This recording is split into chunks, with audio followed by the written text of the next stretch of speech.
thin stuff from Sweden.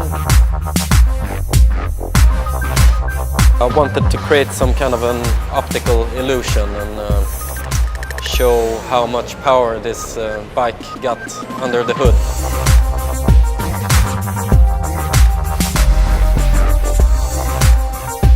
I realized that we have one life to live right now. What happens after, I have no clue, but in this life I want to make a difference and I want to do the best out of my life.